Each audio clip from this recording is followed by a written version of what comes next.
Welcome! You've seen this, so why are you still here? I don't know. If you now bitch about me talking too much, screw you! You chose to skip to this part of the video.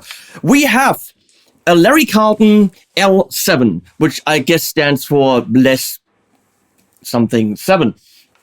It's their single cut derivative. And we're going to look at it. I'm going to tell you specs, which you could just read, but either you guys are illiterate, which is possible, and then I'll gladly do it for you, or you lazy bums who want me to read specs to you, which you could just read on the Andertons website or your preferred shop. In this case, I'm mentioning Andertons because Lee and the team were nice enough to send me these Larry Carlton instruments, so I finally can give you my 2 cents about them, which is what we're doing in this video. So, I will give you pricing. In the UK at Andertons, who by the way will ship anywhere in the world, there are things on the website, read about it, that tells you what the customs and all that stuff is. £529. So it is a budget guitar, but not, you know, super bare bones minimum budget. It's a decent price for an instrument of quality. If it has quality, which we'll find out in this video. And at Thomann, for example, €579. So in that range, a similar price range. This is the P90 loaded version. I mean, you can already tell from the beautiful glossy top.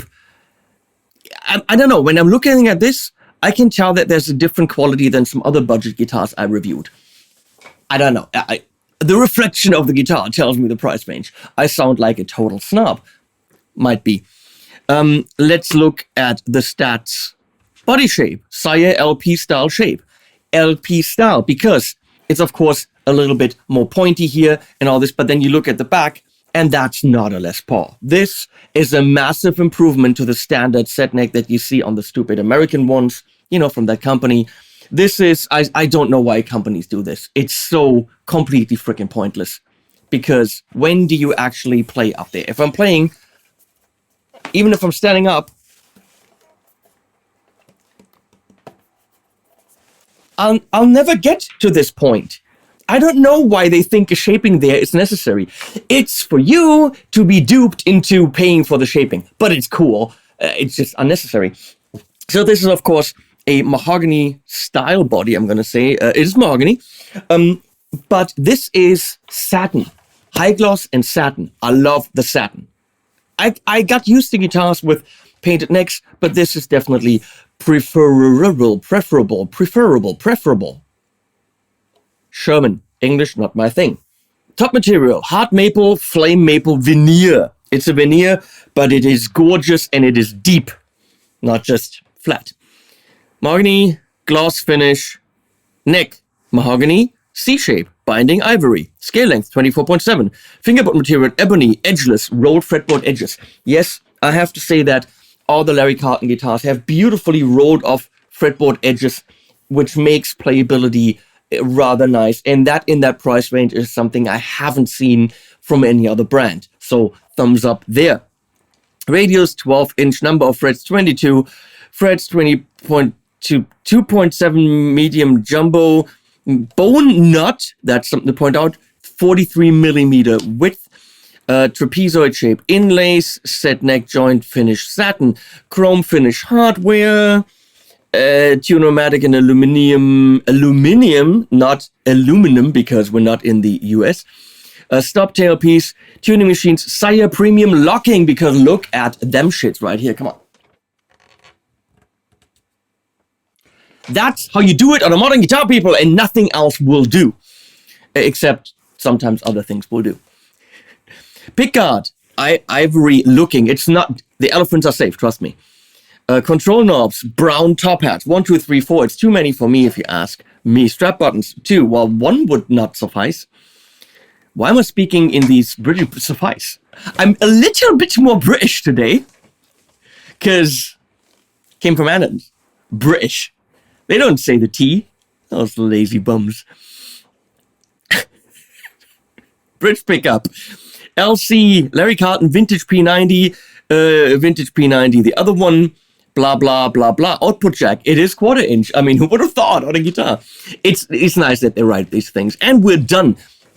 Let's talk pretty much no more. Locking tuners, P90s. Noisy in here because we have lights and cameras and lots of electric-y things. It's a noisy bitch in this room. Playability is nice. The dots are very tiny dots. Tiny, as they say somewhere in Britain. But in the ivory inlay, nicely visible. And centered enough. It's already put fingerprints on it. Leslie's gonna yell at me.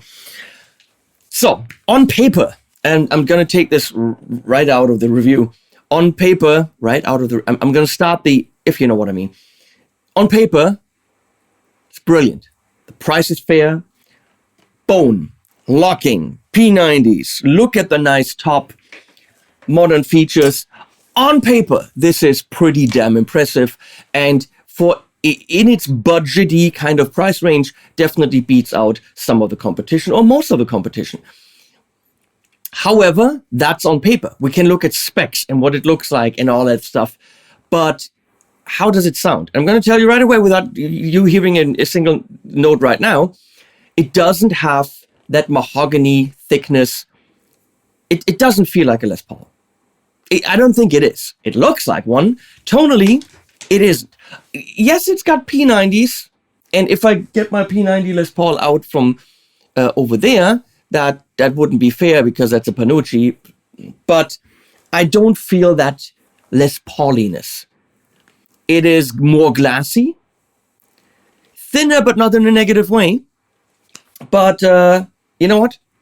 Now that I completely skewed your impression of it, listen to it. We're gonna do something weird today. We're gonna start by going into the line from Universal Audio.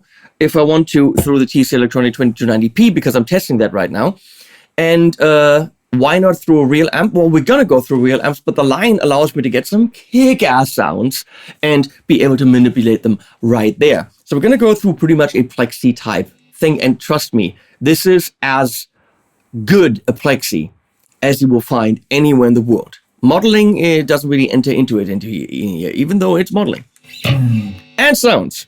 You can hear.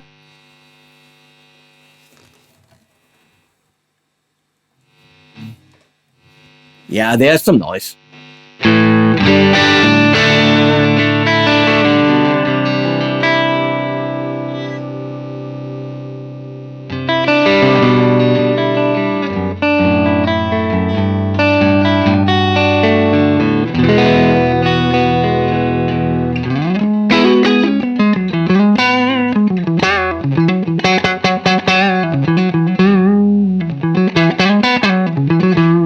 That ploppiness in the attack is uniquely Larry Carlton L7. That's not very Les Paul-ish. It's got a very... if you're really attacking, it's got that spanky bite. Not that warmy, attacky, rounded off attack. It could be how it's built, could be the P90s. But just letting you know.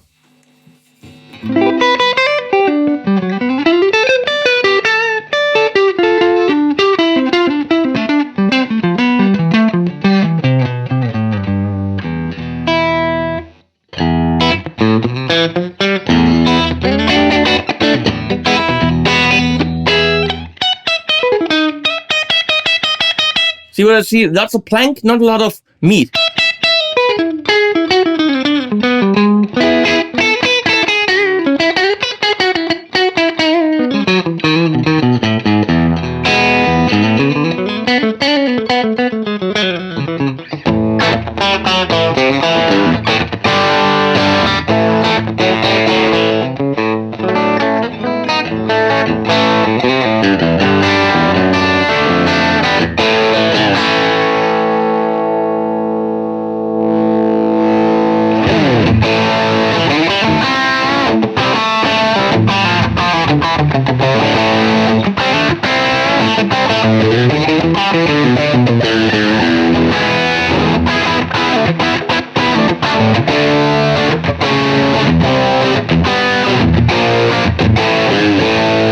But that also means it has a clarity that a traditional G-type Les Paul doesn't have. It's really right there.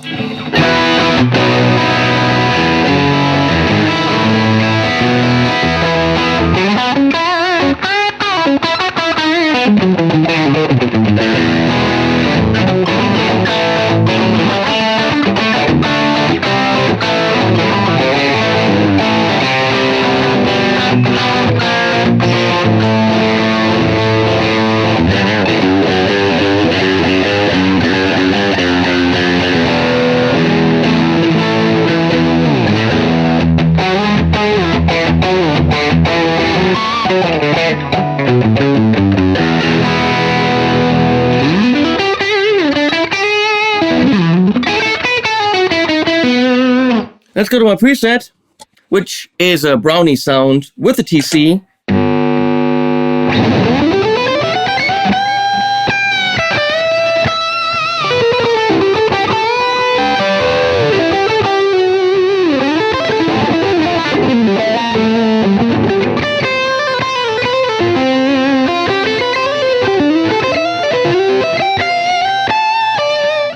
Yeah, there's some of that noise I talked about. But again, that is not Larry Carlton.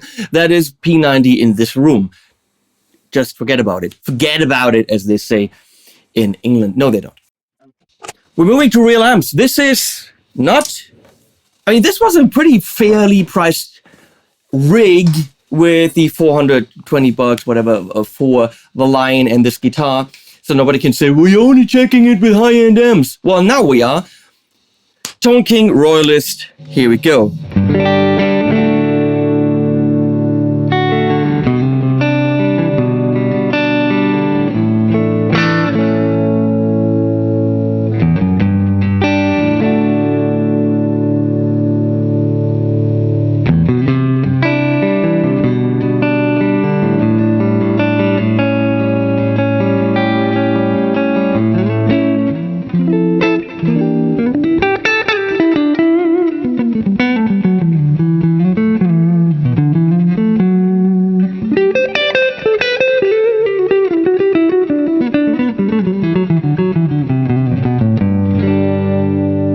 With an amp that's a little bit less glassy, you will have a warmer attack, of course, for the chassis stuff.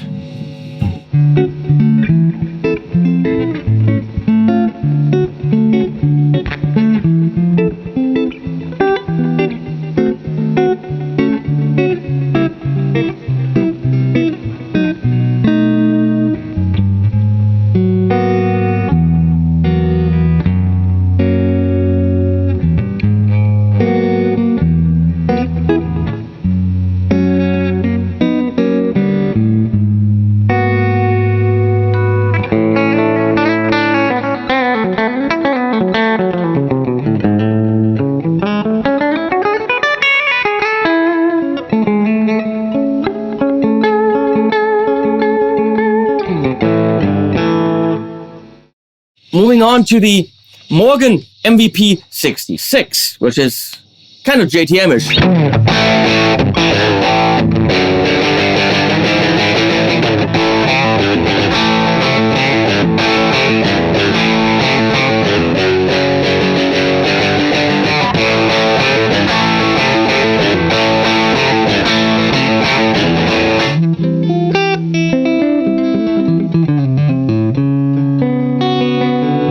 What kind of chord is that? That's a shitty chord.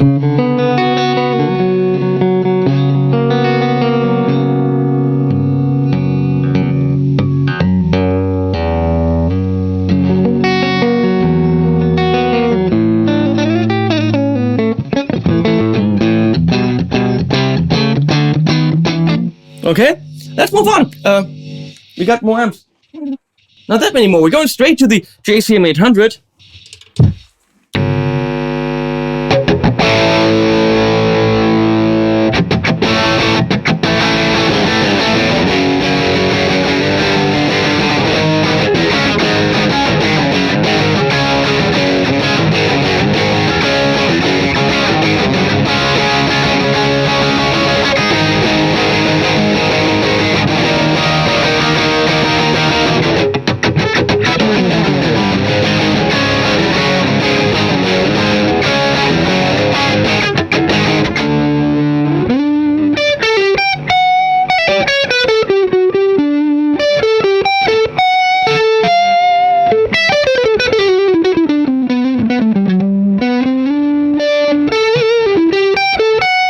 much more gainy can we get? This is the Engl Artist Edition.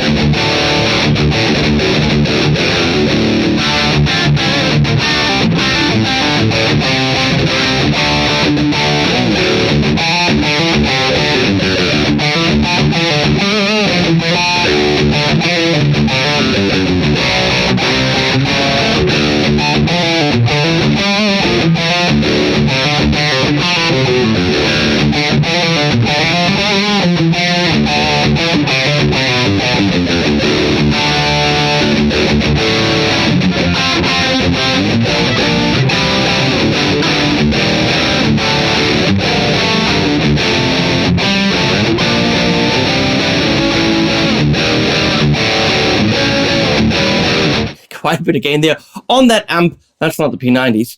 So, Larry Carlton L7. I love how freaking lightweight it is. It is not a Les Paul in the sense of how lightweight it is. Tonally, because of the P90s and the construction, it's got more bite in the attack. The thing is, it doesn't have to be a Les Paul. It can be a Larry Carlton L7, which is what this is. Love the playability up here. Forget this. Love the satin neck. Love the locking tuners. The rolled edges, a lot is to love here. You have to play one because, again, on paper, it's all great, but does the tone with its wiry glassiness and that attack suit you? You will only find out if you head down to Andertons and, check one out or wherever you have one close to you. I'm not floored by the tone, let's be honest, but I might have to spend more time with it. And it's not that it doesn't sound good, it's just not what I expect from this type of guitar, which is more me in my preconceived notions of what this guitar should sound like instead of giving it a fair chance, which really isn't, the word is fair. So, price point and features and looks and playability and weight, it's there. Whether it's your tone, you got to find out for yourself. You could just order one, check it out, send it back. Most shops will do that and not hate you because you come back and buy something else. Like the Tube Screamer pillow. Thanks, Andertons, for sending this over. This is what they did. Guitars mine to keep and no money exchange hands. Full transparency. I'll link to the Andertons people below. Thanks, guys. And animals at the end.